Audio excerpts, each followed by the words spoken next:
അനന്തമായ, അജ്ഞാതമായ, അവർണ്ണനീയമായ ഈ മഹാപ്രപഞ്ചം, ആ പ്രപഞ്ചത്തിൽ മനുഷ്യർക്കാകമാനം, മൃഗങ്ങൾക്കാകമാനം, മറ്റുള്ള ജീവജാലങ്ങൾക്കാകമാനം, സസ്യലതാദികൾക്കാകമാനമുള്ള പ്രകാശത്തെ ചൊരിഞ്ഞു കൊടുക്കാൻ മാത്രമുള്ള തീജ്വാലയായ വലിയ സൂര്യനെ സംവിധാനിച്ച, ജൈവ വൈവിധ്യങ്ങളെ സംവിധാനിപ്പിച്ച, ഒരുപാട് ചിന്തിക്കുന്ന അനുഗ്രഹങ്ങളെ സംവിധാനിച്ച ആ അള്ളാഹുവിനെ കണ്ടെത്തുവാൻ വേണ്ടിയാണ് മനുഷ്യ അള്ളാഹു തന്നെ ഇങ്ങനെ പണിയെടുത്ത് സൃഷ്ടിച്ചെടുത്തിട്ടുള്ളത്,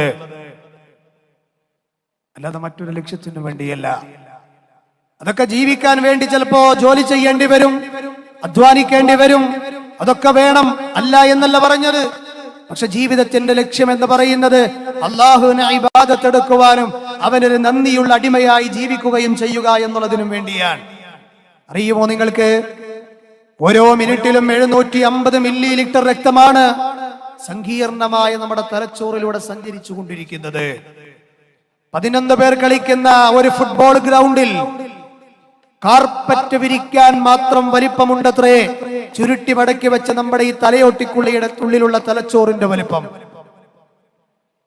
അതിനൊരു പ്രത്യേക രൂപത്തിൽ മടക്കി സംവിധാനിച്ചവൻ ആ തലച്ചോറിന്റെ മുകളിലൂടെ ഒരു ചെറിയ വണ്ണം കുറഞ്ഞ ചുവന്ന ഞരമ്പുകൾ 490 കിലോമീറ്ററിലധികം നീളമുള്ള ഞരമ്പിനെ മടക്കി വെച്ച് സംവിധാനിച്ചവരായ രക്ഷിതാവ്. ഇങ്ങനെ അങ്ങ് എടുത്തു നോക്കിയാൽ പറഞ്ഞു തീരുമോ? ഈ സമയം മതിയാകുമോ?